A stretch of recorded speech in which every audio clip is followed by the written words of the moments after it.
Yo, what is good, yo? It's your boy Ty back here with another video. Now, in this video today, we are going to be doing a requested video from some of you guys about building the best defensive team possible in NBA 2K21 MyTEAM. So this isn't the best team, okay, overall. This is just strictly defense. So if there was only one side of the ball, what squad would I go out there with? Dwayne Wade, for example. He's a decent enough defender, but is he a top 2 defender at the point guard position? That's what this video is about. Before I dive into it, if you are new to my channel and have not yet, please smash that subscribe button as we are on the road to 50,000 subscribers. The recent support has been absolutely insane, and I truly cannot thank each and every one of you guys enough. So at the point guard position, this is going to be the easiest player to plug in this whole video. And it's not even close. Pink Diamond Ben Simmons at the starting point guard position. I can pull up Ben over here and read through his stats, but trust me when I say they are absolutely incredible. You look at Ben here, the man's, just listen to these stats, guys. The man's comes with a 95 speed, upper 90s lateral quickness as well. Can't forget the fact that he's 6'5". What more could you possibly want out of Ben Simmons? I don't know, man. Obviously, on the offensive side of the ball, he leaves a little bit to be desired, but 94 perimeter defense, 97 steal, good interior, 95 speed, 94 lateral quickness. Just absolutely insane on the defensive end for Pink Diamond Ben Simmons. Now, offensively, he is an interesting card to use because he can't shoot the ball at all. But defensively, you're not going to get more output than from this Pink Diamond Ben Simmons card. At the shooting guard position, we are going to go with kind of another obvious one, at least to me. In Galaxy Opal, level 40 reward Kawhi Leonard. Now, I would never suggest anybody to grind the level 40 reward because it is such a grind. And when I say it's such a grind, it's an MT grind. You're losing a ton of MT. You're also taking up a ton of time. So I don't think he's necessarily worth it. But I did it on my account, and then I'm preparing for the 250K tournament with. And I'm glad I did because I absolutely love Kawhi Leonard's defense. And he has his own kind of defensive stance. The way he runs, the way he jogs, the way he sits in his defense. If you want a guy that's going to sit on another dude, that's Kawhi Leonard. Because I promise you, he sits on people. Gets a lot of bump steals, a lot of on-ball steals, a lot of deflections. Just absolutely incredible on the defensive end. I can go through here quick for the defensive badges for you guys and read them over for you guys. This Kawhi Leonard defensively has pickpocket, pick dodger, clamps, defensive leader, heart crusher, intimidator, lightning reflex, off-ball pest, tireless defender, and trapper. All on Hall of Fame, all on the defensive end. Incredible on-ball defender. If you're looking for a guy to combat kind of the Dwayne Wades of the world, not Ben Simmons, but Dwayne Wade, John Havlicek, those types of players, Kawhi Leonard is honestly your guy. At the small forward position, a guy that I probably would lean to play at the power forward position is Galaxy Opal LeBron James. Now, again, the reason I would lean for him at the power forward position is just because I feel like if you run up against the guy, let's say like an AD at the power forward position, LeBron has an automatic advantage just because he's that much quicker. But Bron on the defensive end is very elite. Even the Diamond Bron. Throwback to the Diamond Bron for his time was so good on the defensive end. Now we got a Galaxy Opal LeBron who stat-wise is just ridiculous. 94 speed, 96 lateral quickness. He's got an 86 interior, 93 perimeter, good steal rating. But the best part of this LeBron is his badges and his animations. As far as defensive animations, the only guy that is comparable to LeBron, I think there's two guys. AK-47 animation-wise, and Kawhi Leonard. He has Chase Down Artist, Hall of Fame defensive leader, Heart Crusher, Intimidator, Pogo Stick, Tireless Defender, which are incredible defensive Hall of Fame badges. Especially the Chase Down Artist, you will notice on LeBron James with his animations are just absolutely incredible. 6'9", super fast, super long, lengthy, and just absolutely incredible on the defensive end. Power forward position, there is a no-brainer here in Pink Diamond Giannis Antetokounmpo. Now there is one guy that couldn't quite make the list that I wanted to, and that guy is Bob Mcadoo. So if you want to find a way to make Bob Mcadoo make this team, you can try to do so. It's just I wanted to put him on my bench. I just couldn't really find a great spot for him. But Giannis, 94 speed, 90 lateral quickness, interior perimeter defense is both fine. The best part about Giannis is his player model, right? He has an incredible player model, incredible wingspan, Hall of Fame clamps, heart crusher, intimidator, pogo stick as well. It's tireless defender. Just incredible on the defensive end all the way around. Now mine has rim protector on Hall of Fame.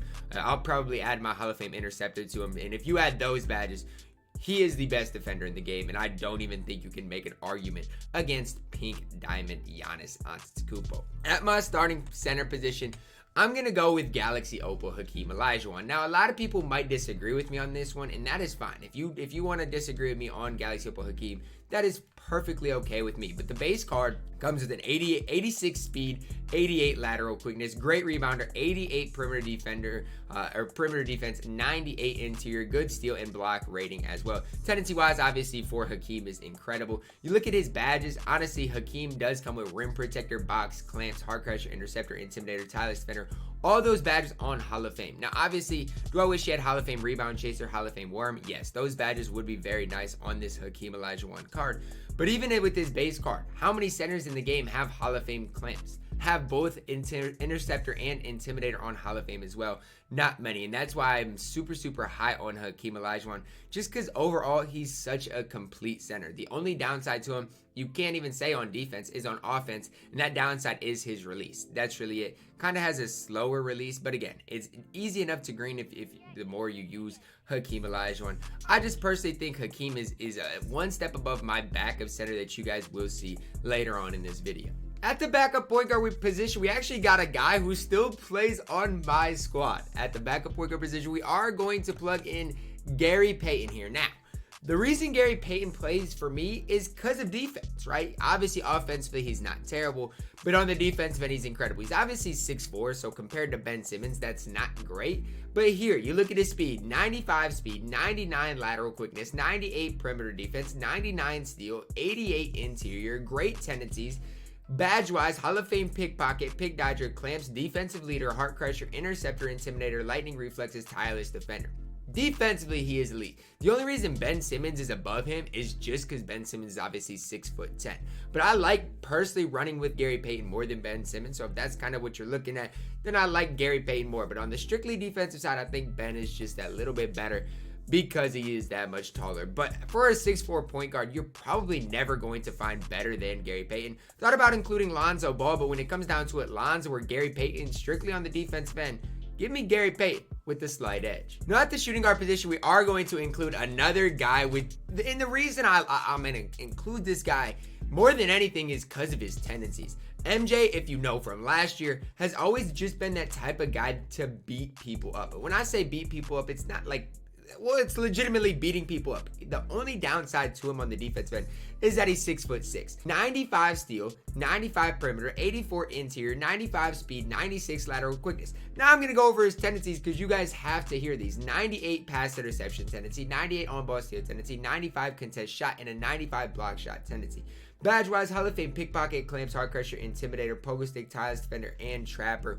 All of those are on Hall of Fame. So the reason I personally don't run Michael Jordan on my squad is because I prefer T-Mac just a little bit more on the offensive end. Outside of Kawhi Leonard, at the shooting guard position, it's going to be hard to find a better guy than Michael Jordan. On-ball defender, he can get the job done. If you want him to be an off-ball defender, he can do that as well. So MJ is just that all-around defender that I think, honestly, if you're looking for a defensive squad, he has to be included.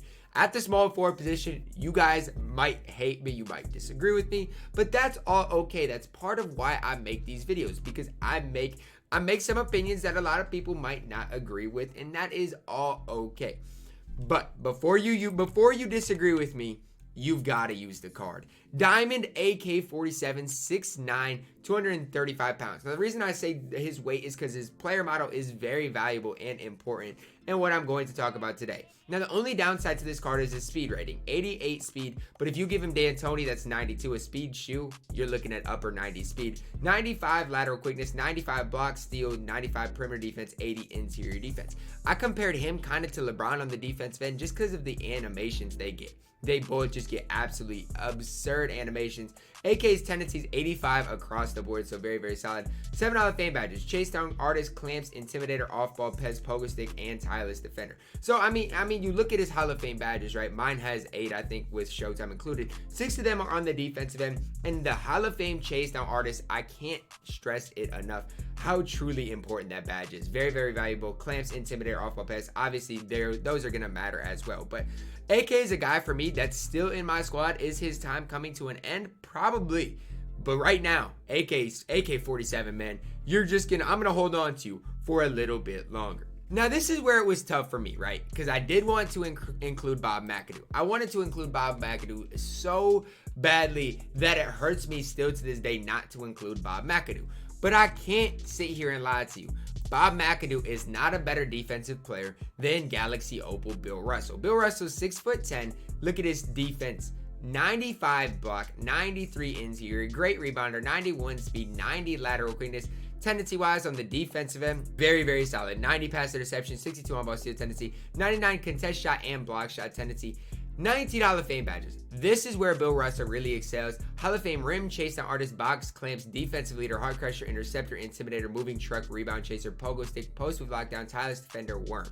Every one of his badges, outside of maybe 3, are in the defensive kind of category, which is just absolutely absurd for Bill Russell. Now, the reason I don't run Bill Russell is because of his 3-ball rating and because of his release. His release is just absolutely terrible. But if you want to strictly make a defensive team, you can't make it without Galaxy Opal Bill Russell. At the center position, kind of stringing along with Bill Russell, is Galaxy Opal Anthony Davis. So another spot, if you wanted to include Bob Mcadoo, you definitely can.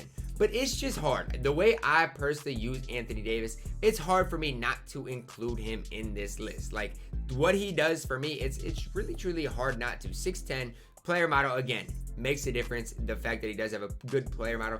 87 speed, 85 lateral quickness, good rebounder, 95 interior, 85 perimeter, 89 block, 80 steal rating. Tendency-wise is very, very solid, at least on the interior. 99 contest shot and block shot tendencies. 85 pass interception tendency. Then you look at his defensive badges. Hall of Fame rim chase down artist, heart crusher, intimidator, rebound chaser, post with lockdown, tireless defender. So I wouldn't say he's as good of a defender as Bill Russell. Like, it's hard to compare him. But again, 80s player model is just that little bit wider, which definitely helps out quite a bit. So if there's one guy that I could include on this list that didn't quite make it, I would want to include Bob Mcadoo, just because I absolutely love the card and I feel like he could maybe deserve a spot. You could also make a debate for Kenyon Martin over like a Bill Russell type of player, but I think Bill is just that little bit better than both of those guys. So if you were talking about a strictly defensive team, if I was going to go into 250K, not care all about offense, this is the squad I would run. Just look at the starting lineup: 6'10", 6'7", 6'9", 6'11", and 7 feet tall. And on my bench, obviously, we don't have as much height, but great defense all the way around. Drop your best defenders down below that I missed out on. If you were to build your defensive lineup, who would it be? Let me know that down below in the comments. Drop a like on the video, subscribe if you are new, and as always, man, I love you guys and have a blessed day.